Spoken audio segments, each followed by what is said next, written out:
Hello there, and welcome to Beyond the Lane. I am your host, Jared Wynne, bringing you an entire night, or at least an hour or so, of League of Legends Pro discussion. I am joined by esports reporter Jacob Wolf here in the studio. Jacob, thanks for joining us. Thank you. As always, of course. Yes. Honored to have you here.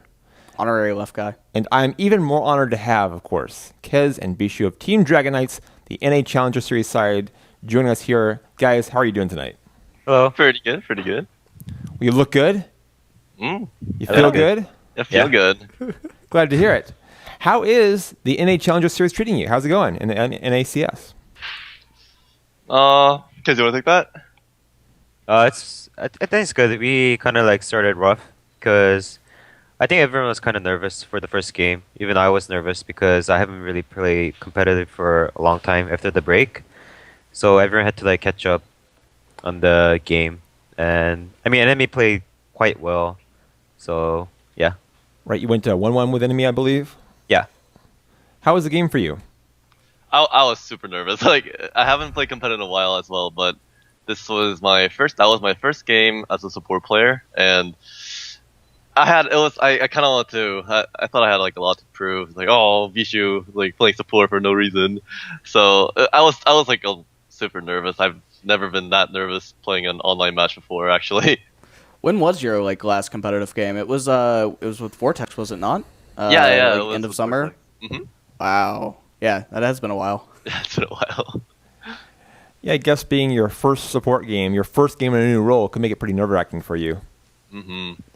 But when I used to play mid lane, I still remember my first match. It was like nowhere as nervous. I was like, oh, it's just another game. It could be like, it's like a scrim. It's like an online match. But the game last week was just completely different. I was so stiff. I was like this in my chair. I can't even move my mouse properly. You think you have to prove yourself in the new role? Yeah. Unfortunately, first game didn't go too well for us. Second game I was a bit more relaxed, I guess it did show. But first game I really didn't do much, and I felt super bad for my team. Choke. Yep, choked. Well, the season's now underway, of course. A lot of pressure. Do you make it to the LCS? There's talk about perhaps teams being franchised in the future. Mm-hmm. Obviously, you want to be a part of that. You want to get in the big leagues while that's going on. How do you feel now with the season underway? Do you feel pressure to perform well? Do you feel good that you're going to play well? Like, what's it feel like on the team house right now? Well, after our match, the team atmosphere wasn't too good. I mean, obviously, who's going to be like happy that we lost one game, right? But you know, we're improving. We're fixing our mistakes. I think things are going pretty smoothly, and everyone's feeling a lot better since that day. Yeah, so there's been a lot of talk in terms of your performance in terms of scrims. So a lot of the challenger teams say, "Oh, TDK just crushes everyone." What was that like transition from like a scrim to those games? Well, in scrims, I think while we were bootcamping in Korea, I think the scrims results were really good. But after the Ninja ban happened and we had to get a new mid laner, the sub mid laner, the things we worked for, we had to like start all over again with the new mid laner. So we're still like working on it. So it's gonna take some time, but we're getting back to the shape.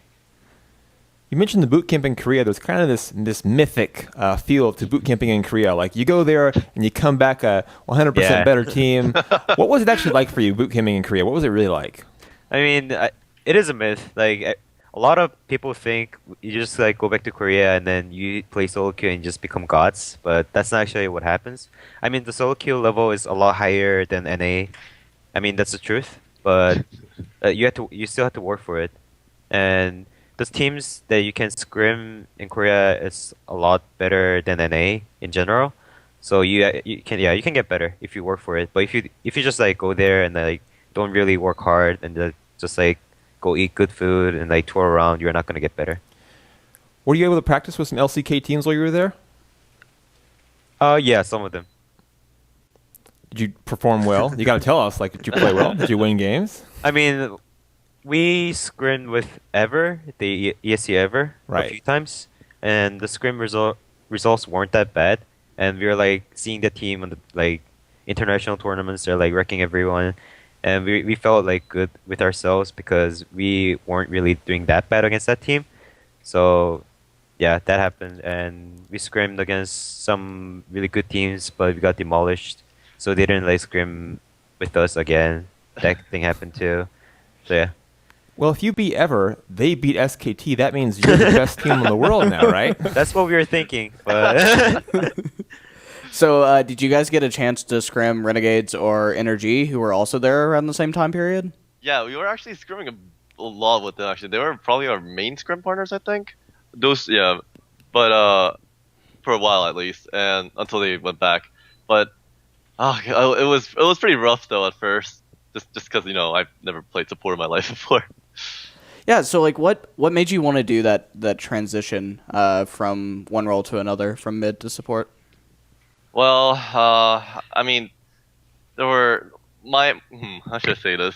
My career wasn't exactly the best for a while now, and I never really went past the relegations. And TDK is pretty good. Like, even when I just subbed for them, I was like, oh shit, TDK is pretty good. Really wish I could play with them. And that was like how it initially started. And just kind of out of nowhere, I was offered the position, and I just took it. Even though it's been pretty rough the past few months, I still feel pretty good. I'm really glad I joined the team, and I'm getting used to support. All right, it's okay. It's okay. It's not as fun as mid, but it's all right. What has the transition been like for you from obviously working with Vortex, which was like a part of Coast, I guess is the best way to say it. That transition into TDK, which is obviously its own animal and has been for quite a while. Mm-hmm. Well, it took me actually a while to get used to, because Vortex just kind of gave up towards the end, and no one really cared. Our roster was a complete mess. We had a different member like every different week, and I was very relaxed. I was just kind of not really practicing either, because I was thinking, oh, what's the point if we're gonna have like a different teammate and we're probably gonna lose again because we didn't have time to scrim.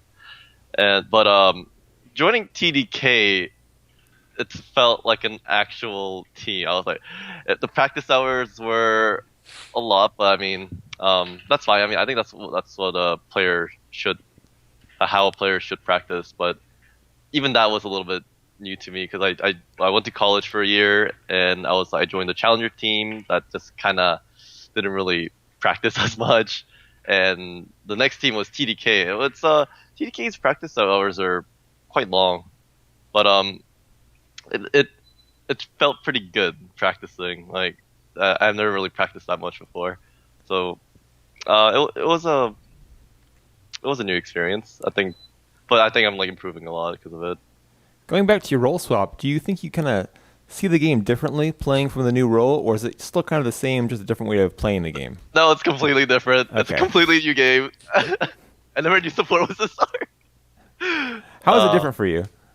Well, I mean, when I was playing mid, it was just like it was basically 1v1. I mean, sure, you get ganked here and there by a support and jungler, but it was mainly about focusing on your own play, doing as much damage as you can. But playing support, sometimes you gotta get initiate, you gotta go in. Sometimes you gotta hang back with your carries and make sure like I'm not letting anyone getting close to my carries, that just roaming and like timing everything, or not everything, just flashes, but and making sure I'm not getting caught, I'm not doing anything stupid, and making sure I'm like talking a lot. It's just completely different from how I used to play. you just gotta play a lot smarter. Yeah. Just different. So it's no secret that you love Nidalee to death, or is there a chance we see Nidalee support for TDK? Only if it was season 2 or season 3. Maybe. Before the reverse. I'm not gonna allow that though. Maybe in promos, perhaps. That's a good time for it, I Yeah, think. I think during the final last match, when it's like BO5. Yeah. What's it been like for you guys to kind of reunite? I think you played together before, didn't you? Yeah, we did.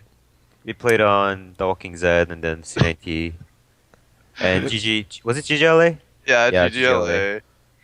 Has it kind of come full circle now? Yeah, I mean, I didn't expect to play with Bischu as support. Neither did I mean, it was a nice surprise, but It's Because I okay. got to ask you, how good a support is Bischu? Oh Let us god. know. Honestly, he still has a lot to improve on, but he got a lot better compared to when he started fresh as a support. But I believe he can be really good if he tries hard enough. Aw. That's kind of shifting gears here. That was very sweet, by the way. I appreciate that. It's a good moment to have on the show. Shifting gears here, we've had a lot of visa issues as of late. You guys have seen visa issues, I should say, in the past on your own team. What was it like for you to deal with that? Because we see, again, now it's become such a huge story in League of Legends. Every other team, it seems like, is losing players to visa issues. How frustrating was that experience? It's not a problem for me though.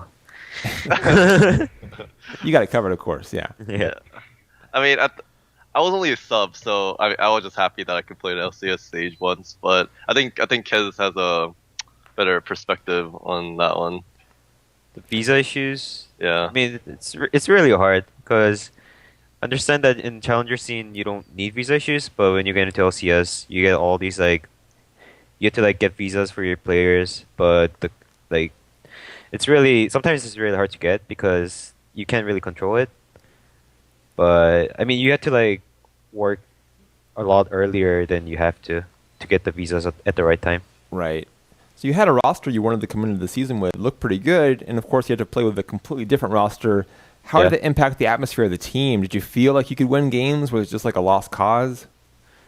Well, mostly it was we didn't feel like it was a lost cause. I mean, we tried hard every game, and I mean sometimes I think a few games we actually had a chance to win, but we lost most of them. But the atmosphere was really terrible for me and Seraph. But I mean, we couldn't really do anything, so we just like stuck up to it.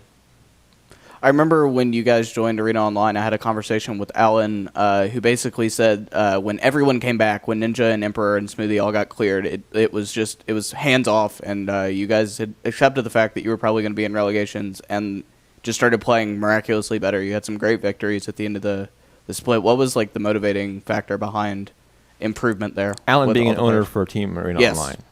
Honestly, I think the pressure was a lot different because when it was decided that we were gonna get relegated, the pressure wasn't there anymore. Like when the players came back to the states from the visa issues, like we were like all like really frustrated because we had to win. We have to win every game to like make it to like don't get relegated. Then we had to win this game. We had to win all of the games that's left. That kind of pressure really like it sucks for the players because it just like keeps. You just have to keep reminding yourself that while you're playing the game, and that really gets to you while you're playing the game. But after that was gone completely, because after it was decided that we were going to get relegated, that was gone, and we play a lot better. When relegation was decided, did you feel like it was unfair? Like, did it feel frustrating? How was it for the team when that became reality, that you were going to be relegated? I didn't feel it was unfair, but it was just, I'd say it was unlucky.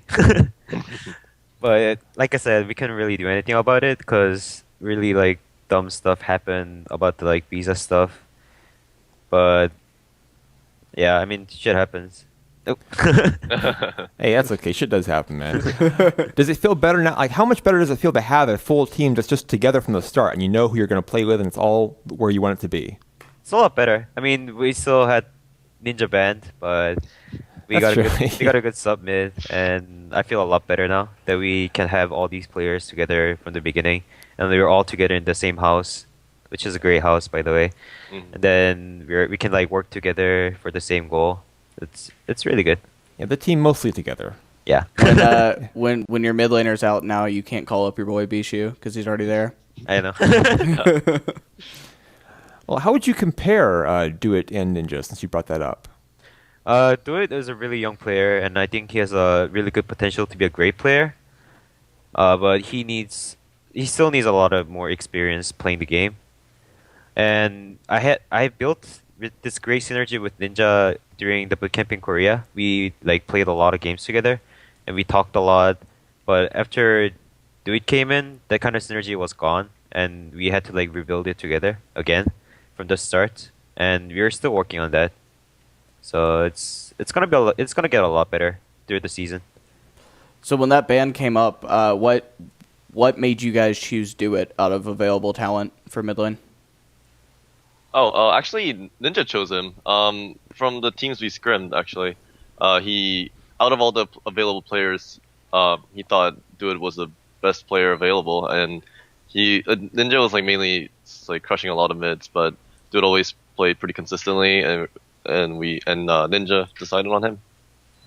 Kez, I want to ask you, you talk about Do It being a young player. You mentioned before Bischu having to learn a new role. Do you kind of feel like the team's a project to some extent? You have to kind of get everyone on the same page and train them up to be the best team they can be as you go along?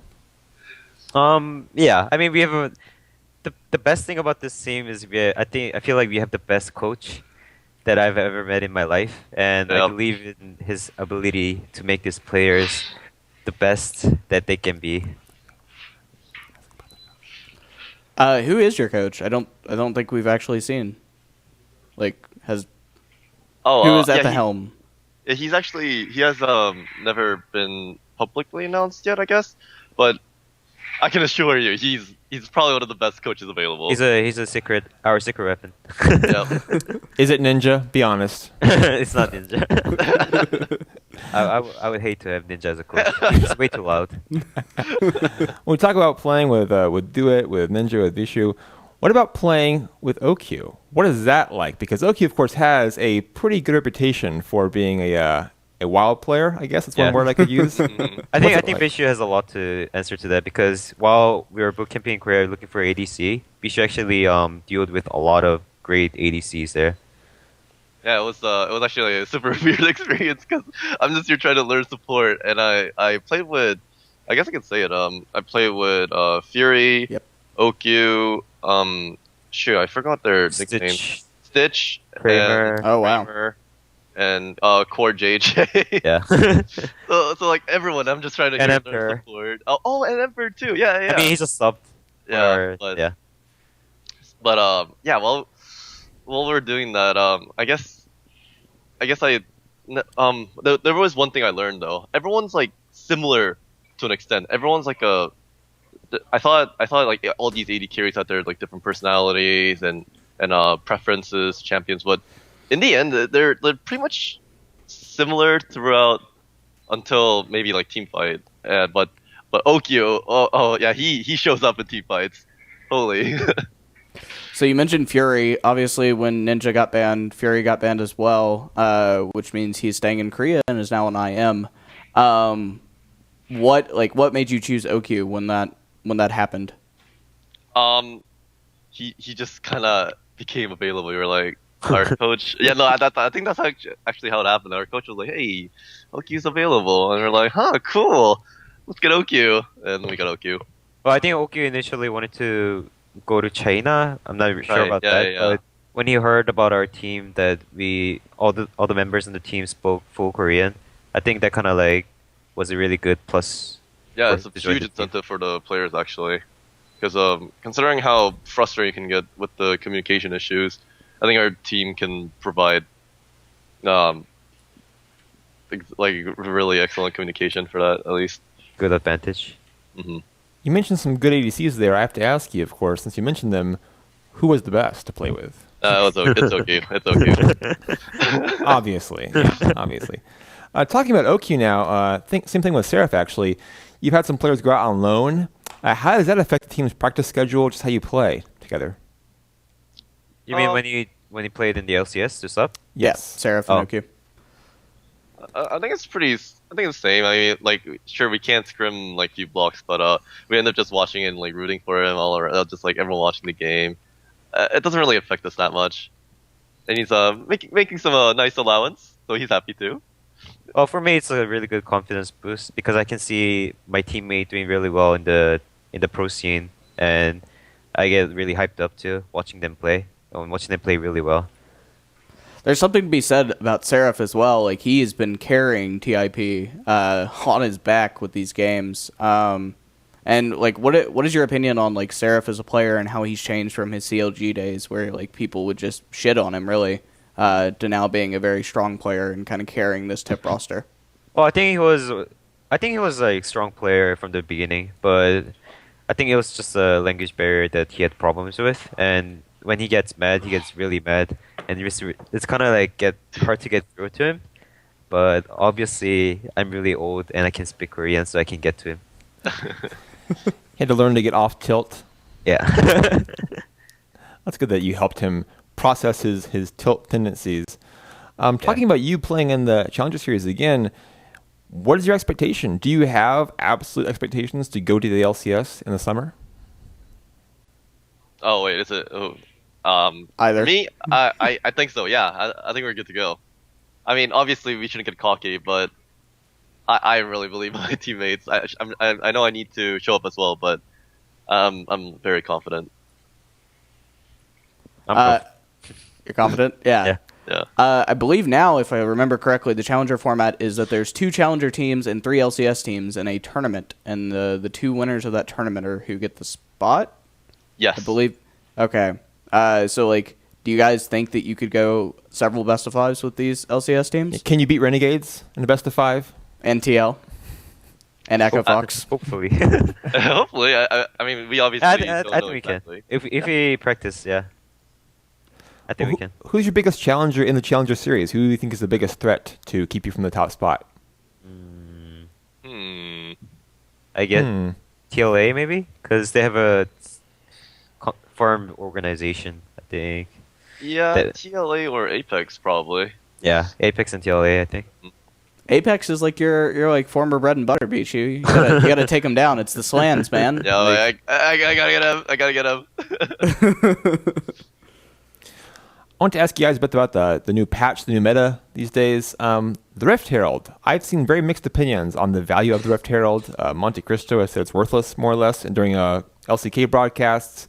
Some other broadcasters, perhaps over here in North America, have given it a little more value, just a little bit. they do work for Riot, though. That's however. right. That's what I'm getting at, Jacob. That's what I'm trying to say. So opinions are split. How do you feel about the value of the Rift Herald?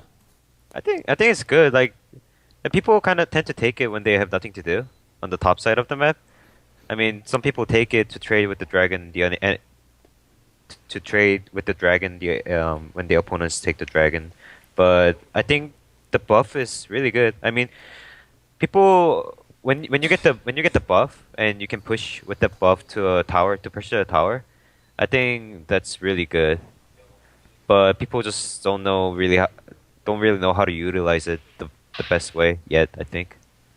Do you feel like that's one of those buffs that you and Seraph would go take when obviously there's not much happening on top side, and then give it to him if he's on a carry champion?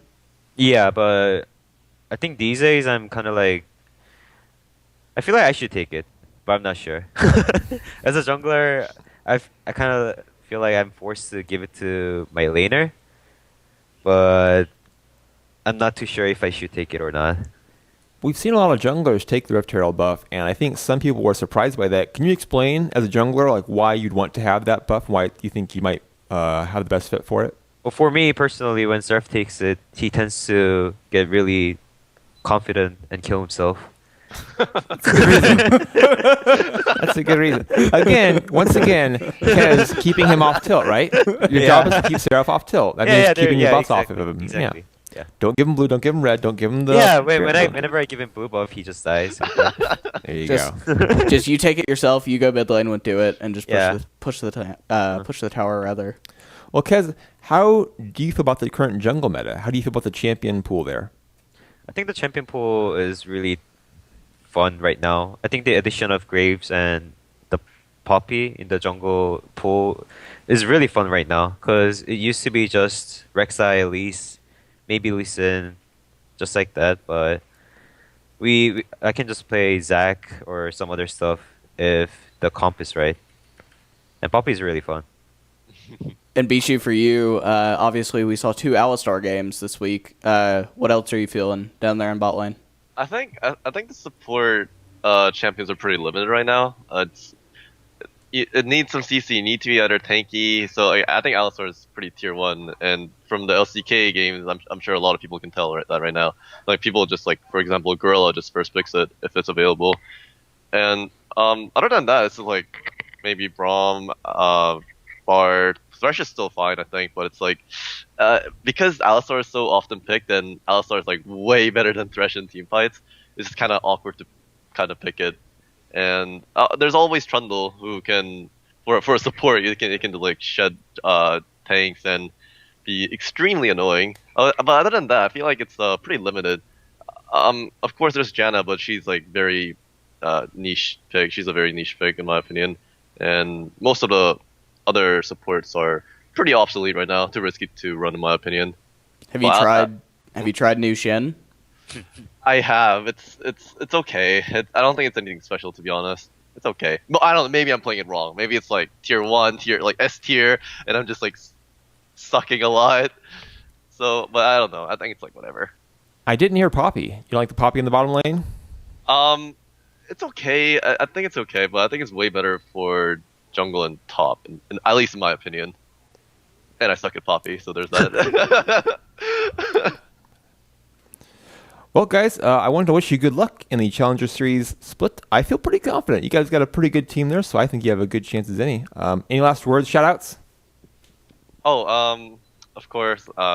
Thank you for everyone, and I want to say, it's like unfortunate how everything turned out, but all our staff members, our coach, our owner, former owner and CEO, Christian, like everyone really busted their ass to get everything organized, and I'm really thankful for that. And I hope we can play better to make it everything worth their time. Big shout out to Arena too for supporting us. Thank you, Arena. All right, guys, we look forward to seeing you play the rest of the Challenger Series split, and we look forward to seeing you perhaps playing for promotion to the LCS in the summer. Thanks again for joining us. Thank you. Thank you, guys. Bye. Bye-bye. Well, that was Kez and Bischu of TDK. That team's looking pretty strong, Jacob. Yeah, they look pretty great. Like I said, they obviously are like rumored to be dumpstering scrims on everyone, and alongside like Apex and TLA, as they said themselves, feel like they're the strongest teams to be those top two who like get thrown into that tournament with the bottom three. So OQ gives them a different look, I think. There's not many OQs in the world. I mean, I think Fury would have been a better AD carry overall, but I think OQ is also really strong. He's just really wild, and I believe having an older captain like Kez probably helps a lot with controlling OQ. Same with Seraph, obviously. But yeah, like in Korea, OQ was just known to be kind of crazy, and obviously Empire fell apart. So seeing him on the squad is definitely a good thing. Looking up at the LCS now in North America, we have a couple of big stories here, I think. The first one, of course, is Immortals still looking more or less untouchable. This team looked to be thrown together from spare parts, but I think all players on here have proven their worth. Wild Turtle was kind of the scapegoat at TSM for a while. He is looking fantastic for Immortals. Pobelter has played very well, exceptionally well for this team. And, of course, Apollo in the bottom lane looking excellent as support. Wait. Adrian. Yeah, you got me. The other one. yeah, the other TIP. The other TIP bottom laner. Yeah, Adrian has looked great. He had the leading KDA actually for the entire LCS.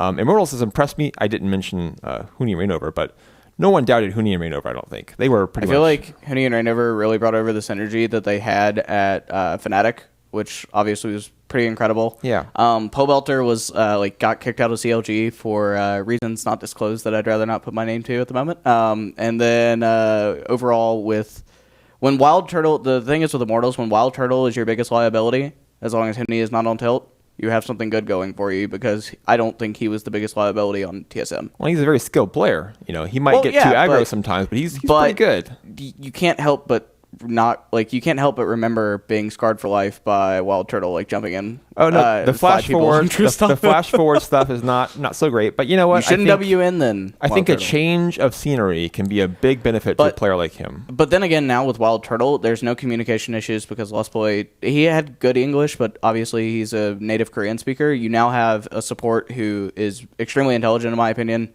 Adrian was super underrated with Tip. We saw him try to get kicked. Rush tried to kick him off the team. I mentioned raw deals for Wild Turtle and for Pobelter. Adrian got the rawest of deals. He should never have been the scapegoat for Tip. I mean, this guy was perhaps the best support in the LCS. He was probably the second or third best player on tip, probably third under Impact He was and up there. Rush. He was playing very well. He was really good. He was definitely better than Zhao Zhao and Apollo on that team, and then Rush tried to kick him because he didn't speak Korean. So... And now Rush is in a non-Korean speaking team, to say the very least, with Cloud9. So now nobody else speaks Korean exactly. on this team. I guess he wants to kick his whole team, perhaps, with Cloud9. I don't know. Heaven Time was not the answer. That is... was not the answer. So Immortals, it's most impressive to me that Huni and Rainover can go unbeaten with Fnatic and then come over here and perhaps go unbeaten again. They've been very clear. They expect to go unbeaten. They don't want to lose a single game. In fact, for me, the biggest obstacle they have is their own overconfidence, because they obviously get very cocky sometimes when they play. They just go for it, and that can eventually bite them. That's a very big Huni problem that we saw at Worlds. Like, that's the reason Huni lost a lot of matchups at Worlds, especially in the bracket stage. So he got really overconfident, complacent, and then he would get killed a couple times, and he'd just tilt out. Fnatic Cloud9, the first Fnatic Cloud9 game was a good example of that, I think. Not really a good showing for the team. And, of course, when he got up against our boy Smeb. Yeah. How'd that go? How did that go? I don't think it went that well. I mean, when you're playing against arguably the best top laner in the world, probably not going to go well for you. So yeah, I mean, who else is? Marin might have had a claim to that. If you take the shot calling into account. But now, I hear LGD is not doing super great with Marin. I don't think that's actually his fault, but he's not been playing quite like SKT Marin either. But it's also hard to look pretty bad when you're on the same team as Faker and Ezion. So really, the whole team is pretty good. Yeah, SKT. They're not doing so well right now either. They're doing better than LGD. They're doing better than LGD, but they're not doing as well as Rox. That's another thing. Rox looks incredible. Their one problem where it was very good. Was Hojin and Wisdom were the two problems of Rox, and now they have Peanut. Played very well. He has, and of course, Jin Air at I believe 5-1 in the LCK. Right after getting swept by CLG. So clearly CLG is like a top 3 quality LCK team. Well, Jin Air had to refine their identity because Chaser and GBM bailed out. So did right CLG, that. to be fair. They had Stixay, I think, for the first time in like 6 days practice with that new lineup they had. So both teams were kind of fresh. Was the first in that matchup. Stixay match. Of course, Origen won the whole tournament there, and now they've struggled mightily to get back on track. Yeah, but that's in the like LCS. That's not lack of identity. That's lack of practice time because they didn't practice like almost at all after San Jose. You know what it is? It was that fake retirement. XPK didn't retire. Yeah, he's not played yet. If he had committed to retiring, the team would be fine. But because of the unsure nature of his retirement situation, that's surely led to those losses. I think so. Yeah, I'm kind of just. According to Niels, he'll be playing in summer, so we'll see. That's good to see. I'm glad to hear that. Of course, we also saw, unfortunately, Remilia perhaps stepping back from the LCS. That is what she tweeted. There's no official word. Yeah, no Renegades word yet on that. Hard to see where it's going to go. She's of course expressed some discomfort playing on the big stage, being in front of the camera. Stage anxiety. I can understand that totally. She is a better player than she has shown in the LCS. I will say that. She has skills. I've seen her play in Challenger Series and, of course, just on solo queue and duo queue and such on her stream. She can make plays. The Mad Wife meme is with reason, Yeah. I wish that she could show better her play and her capability on the big stage, but it's hard to get over those nerves, especially in her situation where she's often going to be singled out by spectators. She's also had three different AD carries this split already. She's had Wad, OQ, and Freeze. A little note there. She's had to play with 3 ADCs in, 6 games? Yeah. So half of her games have been with different ADCs. It's that's some pretty big turnover. She played 2 with Wad, 1 with OQ, 3 with Freeze. Yeah, and she talked about having great chemistry with Freeze initially and then having to disrupt that. And they also boot camped in Korea, and they were together. Like Kez was saying with Ninja, they were also and Freeze were together. I had high hopes for Renegades. I've been very disappointed with their performance thus far. We'll see. What do you think about Crumbs in the jungle, by the way? What do you think about that? I think we're this next patch, we're approaching the meta that Crumbs is probably going to be good again. I think Nunu is back. I've been playing a lot of Nunu since the changes because they buffed the living hell out of him. So he should be good again. Obviously, Elise got a little bit of a nerf, but I don't think it's enough to take her out of meta. She still should be pretty good. I think this is Crumb's meta, but I don't think Crumbs is like an elite jungler in LCS. So, well, we also have one more .esports reporter here to talk about the EU LCS. That's Josh Raven. Josh, thank you for joining us. Can you hear us, Josh? We cannot hear you, unfortunately. Well, Jacob, let's you and I talk about the EU LCS briefly. G2 and H2K, who is your favorite there? H2K. Why? I mean, even with Selfie, I think H2K is a better team right now. G2 still has a lot of young players, whereas H2K is very experienced and calculated as a team. Probably is a better coach than Youngbuck, more than likely, and I would just give H2K. I think the big thing with H2K versus G2 is I'd like to say supports, maybe. Yeah, I would definitely say supports. I think that Yonkos and Trick mechanically are probably around the same level of players. Maybe Trick's a little bit better, but Yonkos beats it in experience. Top lane wise, Odawamne is probably better than Kikus just because he's played top lane longer. Kikus has only played top lane for 6 competitive games. Mid lane, Selfie and Perks are both very good. Ryu is probably better than Perks right now, subject to change. The AD carries are obviously the highlights of both teams. Emperor is a long-time Korean LCK star, formerly of TDK and the CJ teams. But in the bottom lane, Vander is much more experienced than Hybrid. Well, I hear a buzzing in my head, and I think that's Josh Raven buzzing around. Josh, same question to you. G2 or H2K today? Josh? Well, I'm afraid we're going to have to cut loose on our Josh Raven stock for the time being. He is in a world all his own, and we have to respect that, Jacob. You and I have to respect Josh Raven's world. That's Well, what is it happened working now? Or perhaps we have to bring him back into our world. It depends. Josh, are you with us now? I have no idea. My mic was on the whole time. Oh, but you're good. apparently it No, wasn't we got working, you. so- Hey, welcome back. I want to ask you a question for the third time, actually. Yeah? G2 and H2K, which team do you see as the better today? Today, Between right those two? this second, Right, this very moment, yeah. G2, because HGK have a sub, so I have to say G2 on that one. But, if they didn't have a sub, then it would be a close one. A pretty quick answer there. I think even with the subs, they're better overall. I think obviously when Ryu gets back, which should happen in 2 to 3 weeks, hopefully, I still want to say H2K. Just they're more coordinated. Well, perhaps a gaudier comparison is that between Fnatic and Origen, both teams who have struggled more so than expected in this young EU LCS season. Josh, which team for you has the brighter outlook between Origen and Fnatic? I'm not too sure, really. I thought Fnatic would be a bit better, but then again, I thought Origin would be as well. But Origin are kind of coming back from a rough start, and they usually do well towards the end of the season, so they're kind of ramping up now. So they could be better towards the end of the season. I don't know what it is with Fnatic. I think they do just miss Yellow Star. I think that's something that you can't really overlook, even though Yellow Star's not doing that well on TSM at the moment. So I think Origin are probably better at the moment, right this very second, but we'll have to see how Fnatic kind of grow into their new team, because they just lost their shot caller and captain, so, I that think could with hurt a team. With Yellow Star on TSM, you have to give them some time. Of course, Fnatic wasn't 18-0 their first split with a new team. Yellow Star needs some time, I think, to wrangle the new TSM lineup together. It's a very different composition, of course, with Doublelift and ADC, balancing him with Bjergsen in the mid lane, Hanser top. It's a different look, and I think a very new thing for Yellow Star to kind of wrangle those players together. Kind of feel as I just said twice. Yeah, I kind of feel like this is the dreaded "we hope with this didn't happen with TSN" thing going on. I would obviously have to look into it, but I would say that personalities are probably a little bit complacent in that team because you have so many cocky people. You have Sven Skaren, who is known to be very cocky about what he does. Bjergsen as well, who has always been the star of that team since coming in 2014, and then you have Doublelift, who was 1v9 Doublelift on CLG, supposedly. So maybe there's personality clashes going there. Yellowstar is a very humble person. Maybe he can sort it out, but it's obviously there's a lot of personalities there.